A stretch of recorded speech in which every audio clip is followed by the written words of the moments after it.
दोस्तों, आप ये तो ज़रूर जानते होंगे कि बांग्लादेश और पाकिस्तान पहले इंडिया का ही हिस्सा थे। बट क्या आप ये जानते हैं कि बांग्लादेश पहले पाकिस्तान का हिस्सा था और पहले उसे ईस्ट पाकिस्तान कहा जाता था। और 1971 में अपना लिबरेशन वॉर लड़के ईस्ट पाकिस्तान ने इंडिपेंडेंस हासिल किया और बांग्लादेश एक नया देश बना।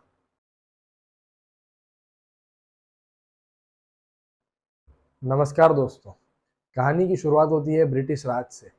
ब्रिटिश जब अपना रूल इस्टेब्लिश कर रहे थे इंडियन सब कॉन्टिनेंट पे, तब बंगाल उनके लिए एक बहुत ही इंपॉर्टेंट रीजन था। सारे बड़े डिसीजन मेकिंग बंगाल में ही हुआ करते थे। वाइसरॉय भी वहाँ बैठा करते थे। तो जो पहली इंडियंस में नेशनलिस्ट फीलिंग आना शुरू हुई बड़े लेवल पे, वो भी बंगाल में ही शुरू हुई। लेट 1800s में और अर्ली 1900s में कांग्रेस के गठन के साथ ये नेशनलिस्ट फीलिंग्स और बढ़ रही थी। ब्रिटिश राज इस चीज़ को देख रहा था और वो इसके बारे में कुछ करना चाहते थे। 1905 में British India viceroy Lord Curzon ने बंगाल इस रीजन का पार्टीशन करने का डिसीजन लिया और रीज़न दिया एडमिनिस्ट्रेटिव सिंप्लीफिकेशन का। कहा गया कि ये स्टेट बहुत बड़ा है और इसे एडमिनिस्टर करने के लिए हमें इसे बांटने की ज़रूरत है। बट रियल रीज़न ये था कि वो नेशनलिस्ट फीलिंग्स को सप्रेस करना चाहते थे। इसके रिस्पॉन्स में इंडियन लीडर्स ने स्वदेशी मूवमेंट लॉन्च किया। लोकमान्य तिलक ने इसमें बहुत ही अहम भूमिका निभाई। बंगाल का पार्टीशन कुछ इस तरह किया गया कि ईस्ट बंगाल में मुस्लिम मेजोरिटी हो गई और वेस्ट बंगाल में हिंदू मेजोरिटी हो गई। अब कहने के लिए ये एडमिनिस्ट्रेटिव सिंप्लीफिकेशन था, लेकिन करना वो डिवाइड एंड रूल चाहते थे। खैर, ब्रिटिश का मेन पर्पस तो सॉल्व नहीं हुआ। इंडियंस की नेशनलिस्ट फीलिंग्स तो सप्रेस नहीं हुई, इनफैक्ट और बढ़ गई स्वदेशी मूवमेंट्स के द्वारा। बट जो डिवाइड एंड रूल की सीड्स उन्होंने बोई थी, वो ज़रूर बड़ी हो गई। और 1906 में ही मुस्लिम लीग का गठन हुआ ख्वाजा सलीमुल्लाह द्वारा, और इसी लीग को बाद में मोहम्मद अली जिन्ना ने भी ज्वाइन किया। इसी कम्युनल टेंशन्स के चलते 1930s में इंडियन मुस्लिम्स के लिए एक सेपरेट कंट्री बनाने की बात चलने लगी और 1940 में मोहम्मद अली जिन्ना की लीडरशिप के अंडर मुस्लिम लीग ने ऑफिशियली इंडियन मुस्लिम्स के लिए एक सेपरेट कंट्री की डिमांड की। ये डिमांड मोहम्मद अली जिन्ना के टू नेशन थ्योरी के ऊपर बेस्ड थी। उनका सिंपली ये मानना था कि एक हिंदू डोमिनेटेड कंट्री में मुस्लिम इंटरेस्ट का कभी ध्यान नहीं रखा जाएगा और इसीलिए इंडियन मुस्लिम्स के लिए वो एक सेपरेट नेशन चाहते थे। एनीवेज, इंडिया और पाकिस्तान का 1947 में पार्टीशन हुआ और पाकिस्तान एक कंट्री बना with two land mass, east Pakistan और वेस्ट पाकिस्तान। ये दोनों हिस्सों में 1500 किलोमीटर्स का डिफरेंस था।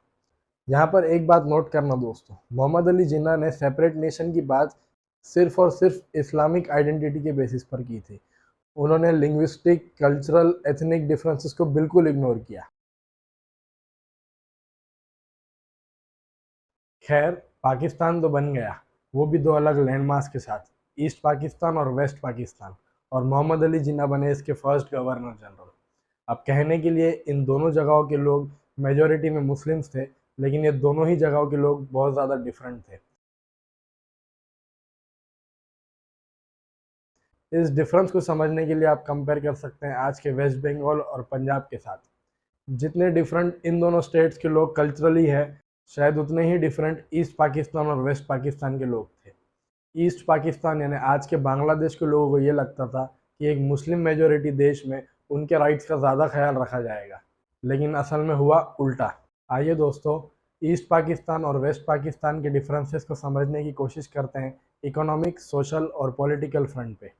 और यही डिफरेंसेस है जो आगे जाके रीज़न बने ईस्ट पाकिस्तान को वेस्ट पाकिस्तान से अलग कर एक नया देश बनाने के लिए। एरिया वाइज देखा जाए तो ईस्ट पाकिस्तान वेस्ट बंगाल से छोटा था, बट पॉपुलेशन वाइज देखा जाए तो पाकिस्तान की पॉपुलेशन इंडिपेंडेंस के टाइम थी अराउंड 7.5 करोड़, जिसमें से 4.2 करोड़ रहती थी ईस्ट पाकिस्तान में और 3.3 करोड़ रहती थी वेस्ट पाकिस्तान में। मतलब ईस्ट पाकिस्तान में एक छोटी जगह में ज़्यादा पॉपुलेशन रहती थी और इसीलिए उन्हें ज़्यादा रिसोर्सेज की ज़रूरत थी। बट पाकिस्तान में जो गवर्नमेंट बनती थी वो डोमिनेटेड थी वेस्ट पाकिस्तानी के एलिट्स द्वारा, इसीलिए वो वेस्ट पाकिस्तान पे ही ज़्यादा ध्यान दिया करते थे। इसके कुछ एग्जांपल्स हैं। जब बजट में रेवेन्यू शेयर की बात आती थी तो 62% आता था ईस्ट पाकिस्तान से, लेकिन जब एक्सपेंडिचर की बात आती थी 75% एक्सपेंड होता था वेस्ट पाकिस्तान पे। वेस्ट पाकिस्तान के लोगों की पर कैपिटा इनकम 30 से 50% ज़्यादा थी ईस्ट पाकिस्तान के लोगों से। धीरे धीरे ईस्ट पाकिस्तान के लोगों को डिस्क्रिमिनेशन फील होना शुरू हुआ, और इसी के चलते ईस्ट पाकिस्तान की एक पॉलिटिकल पार्टी अवामी लीग, जिसके लीडर थे मुजीबुर रहमान, उन्होंने 1966 में 6 पॉइंट्स मूवमेंट की शुरुआत की, जो थी separate currency, separate police, more provincial autonomy, separate foreign reserves और सेपरेट ट्रूप्स की।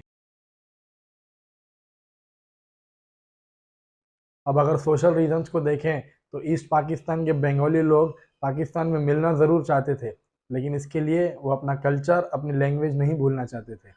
ईस्ट पाकिस्तान और वेस्ट पाकिस्तान का सबसे बड़ा सोशल डिफरेंस था उनकी लैंग्वेज, जिसमें ईस्ट पाकिस्तानी बंगाली बात करते थे और वेस्ट पाकिस्तानी पंजाबी और उर्दू बात करते थे। अगर नंबर्स को देखा जाए तो कुछ 56% ऑफ पाकिस्तानीज बंगाली में बात करते थे, जिसमें ऑब्वियसली ईस्ट पाकिस्तान के लोग ज़्यादा थे, और कुछ 7% एलिट्स ही थे जो उर्दू में बात करते थे। ये डिफरेंस आपको समझ रहा होगा। बट इसके बावजूद वेस्ट पाकिस्तान के एलिट्स जो पॉलिटिकल लीडर्स थे, वो सिर्फ उर्दू को ही पाकिस्तान की स्टेट लैंग्वेज बनाना चाहते थे। यहाँ तक कि मोहम्मद अली जिन्ना ने 24 मार्च 1948 को ढाका यूनिवर्सिटी में एक स्पीच देते हुए कहा था कि सिर्फ उर्दू ही उनकी स्टेट लैंग्वेज बनेगी। Let me make it very clear to you, leave no doubt that the state language of Pakistan is going to be Urdu and no other language. अब जाहिर सी बात है कि ईस्ट पाकिस्तान के बंगाली मुस्लिम्स को ये बात पसंद नहीं आई। वो बंगाली को एज अ स्टेट लैंग्वेज और एज ए ऑफिशियल लैंग्वेज बनाने के लिए प्रोटेस्ट करते रहे। इसी में से एक इंसिडेंट है जब 21 फरवरी 1952 को ढाका यूनिवर्सिटी के कुछ स्टूडेंट्स प्रोविंशियल असेंबली के बाहर Bengali as a official language accept करने के लिए प्रोटेस्ट करने रहे थे, और उनके इस पीसफुल प्रोटेस्ट का जवाब पाकिस्तानी गवर्नमेंट ने आर्म फोर्सेस से किया। इस इंसिडेंट में कुछ लोग इंजर्ड हुए और कुछ लोग मारे भी गए, और आज भी 21 फरवरी को बांग्लादेश में लैंग्वेज मैटर्स डे मनाया जाता है। फाइनली अगर पॉलिटिकल रीजंस की बात करें तो ईस्ट पाकिस्तान वेस्ट पाकिस्तान से एरिया वाइज छोटा था, लेकिन ईस्ट पाकिस्तान की पॉपुलेशन वेस्ट पाकिस्तान से ज़्यादा थी, तो उन्हें ज़्यादा पॉलिटिकल रिप्रेजेंटेशन की ज़रूरत थी। लेकिन असल में इम्पोर्टेंट हेडक्वार्टर्स, स्टेट ऑर्गेनाइजेशन के हेड्स, इम्पोर्टेंट आर्मी ऑफिशियल्स सब वेस्ट पाकिस्तानीज थे। ईस्ट पाकिस्तानीज अपने रिप्रेजेंटेशन के लिए लड़ते रहे, और फाइनली 1956 में जब पाकिस्तान ने अपना कॉन्स्टिट्यूशन अडॉप्ट किया, तब जाके ईस्ट पाकिस्तानीज को उनका पॉलिटिकल रिप्रेजेंटेशन मिला। लेकिन ये खुशी ज़्यादा दिन तक नहीं चली, क्योंकि ठीक 2 साल बाद 1958 में पाकिस्तान आर्मी के commander in chief Ayub Khan ने मिलिट्री कूप कर पावर अपने हाथों में ले लिया और जनरल असेंबली डिसॉल्व कर दी। आयूब खान वेस्ट पाकिस्तानीज को फेवर करते थे और सारी पावर वहीं कॉन्सेंट्रेटेड रखना चाहते थे। वो 1969 तक पावर में रहे और पाकिस्तान में कोई जनरल इलेक्शन नहीं हुआ। उनके सक्सेसर थे जनरल याया खान, जिन्होंने आते ही 1969 में प्रॉमिस किया कि वो जनरल इलेक्शंस कंडक्ट करवाएंगे, और 1970 में हुए पाकिस्तान के जनरल इलेक्शन। इस जनरल इलेक्शन में जो 2 मेजर पॉलिटिकल पार्टी सामने सामने थी, वो थी ईस्ट पाकिस्तान बेस्ड अवामी लीग, जिसके फाउंडर थे मुजीबुर रहमान, और वेस्ट पाकिस्तान बेस्ड पाकिस्तान पीपल्स पार्टी, जिसके फाउंडर थे जुल्फिकार अली भुट्टो। इलेक्शंस का रिजल्ट कुछ इस तरह आया कि ईस्ट पाकिस्तान बेस्ड अवामी लीग ने 300 में से 161 सीट जीती और मेजोरिटी हासिल की। वहीं पीपीपी ने 81 सीट्स हासिल की। Finally east Pakistan based political party Pakistan में अपनी गवर्नमेंट बनाने वाली थी, लेकिन वेस्ट पाकिस्तान के एलिट्स जैसे जुल्फिकार अली भुट्टो को ये बात बिल्कुल पसंद नहीं आई, और उन्होंने जनरल याया खान के साथ मिलकर एक कॉन्स्पिरेसी प्लान की। उन्होंने याया खान को कन्विंस किया कि वो जनरल असेंबली को कैंसिल कर दें। जनरल असेंबली 3 मार्च 1971 को ढाका में मिलने वाली थी, और उसके ठीक 2 दिन पहले 1 मार्च 1971 को याया खान ने जनरल असेंबली को कैंसिल कर दिया। इस अनाउंसमेंट के होते ही मानो ईस्ट पाकिस्तान में तो भूचाल आ गया।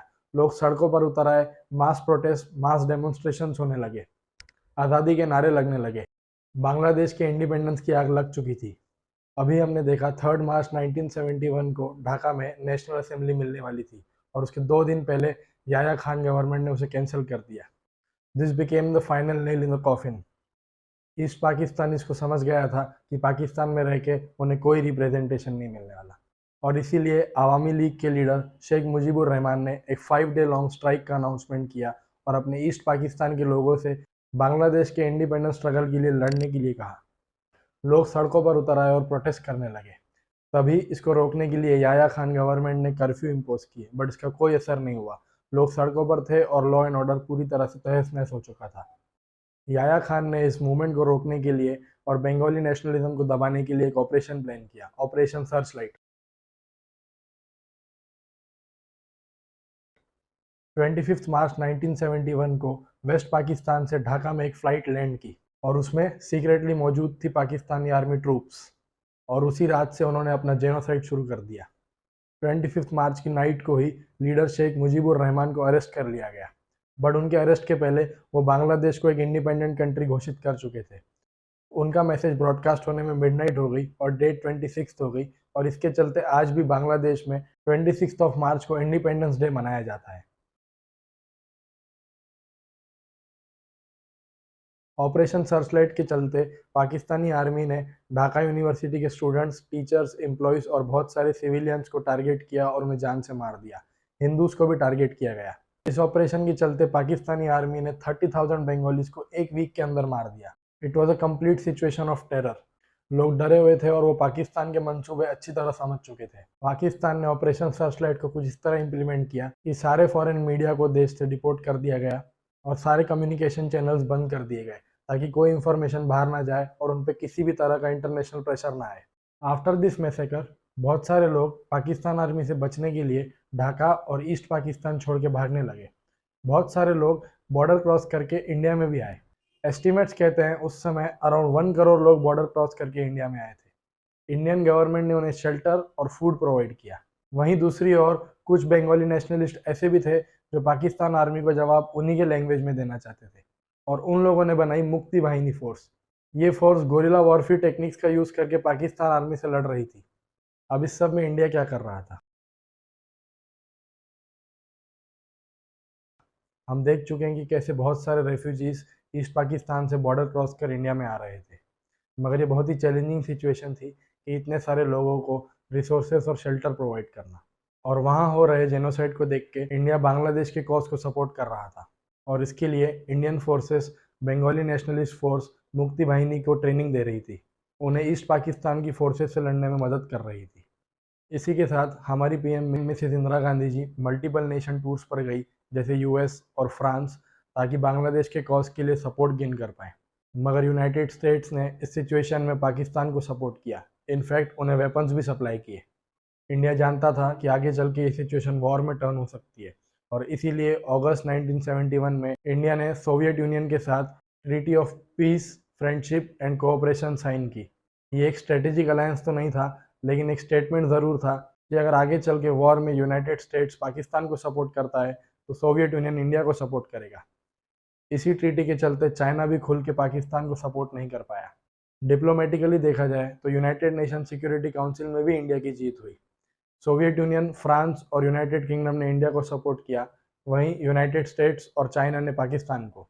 इंडिया बांग्लादेश के कॉज को सपोर्ट कर रहा था, और ये चीज़ पाकिस्तान को बिल्कुल हजम नहीं हो रही थी, और इसीलिए पाकिस्तान ने लॉन्च किया ऑपरेशन चेंगिस खान। 3 दिसंबर 1971 को पाकिस्तान ने इंडियन टेरिटरीज पर एयर स्ट्राइक्स की, और इसी के चलते इंडिया ऑफिशियली इस वॉर में एंटर हुआ। इंडिया पहले से ही रेडी था, और अपने सुपीरियर मिलिट्री स्ट्रेटजीज के चलते, जैसे air strikes, naval blockades and ground operations के वजह से इंडिया ने इस वॉर में पाकिस्तान को पूरी तरह डोमिनेट किया। इंडिया को इस वॉर में सोवियत यूनियन का सपोर्ट था, जिसकी वजह से यूनाइटेड स्टेट्स और चाइना जैसे पावर न्यूट्रलाइज हुए। 16 दिसंबर 1971 को इन मेयरली 14 डेज पाकिस्तानी आर्मी ने इंडियन आर्मी को सरेंडर किया। आप इस फोटो में देख सकते हैं वेस्ट पाकिस्तान के general Niazi instrument of surrender sign करते हुए under lieutenant general Jagjit Singh Arora. ये वर्ल्ड वॉर 2 के बाद लार्जेस्ट सरेंडर था। 9 महीने के ब्लडबाथ के बाद फाइनली 1972 में पाकिस्तान ने बांग्लादेश को एक इंडिपेंडेंट कंट्री रिकॉग्नाइज किया। शेख मुजीबुर रहमान को जेल से रिलीज कर दिया गया, और वो बांग्लादेश लौटे as a hero of their independence struggle.